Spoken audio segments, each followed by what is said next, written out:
Welcome to Tenor Tech, where I solve the problems you didn't even know you had.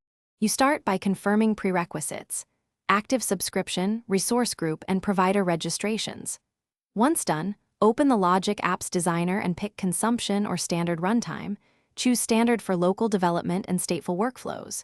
Next, identify the trigger you need, HTTP, recurrence, or connector, and create or authorize connections such as Office 365 or Service Bus. Make sure to set permissions early. This prevents later authentication errors and speeds up tests. You now design the core workflow. Add the trigger and chain actions like conditions, loops, and parallel branches to model your process.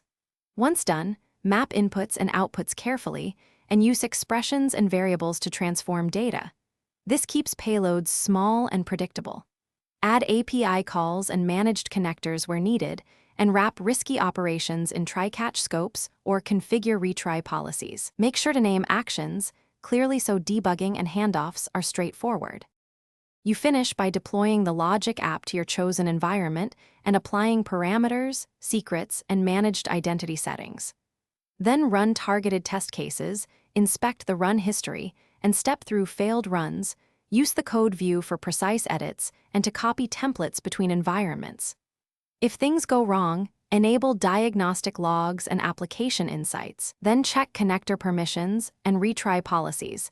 This usually reveals authentication or schema mismatches that block execution.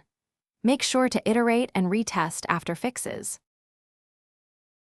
Thanks for watching. Subscribe to keep your life in tune.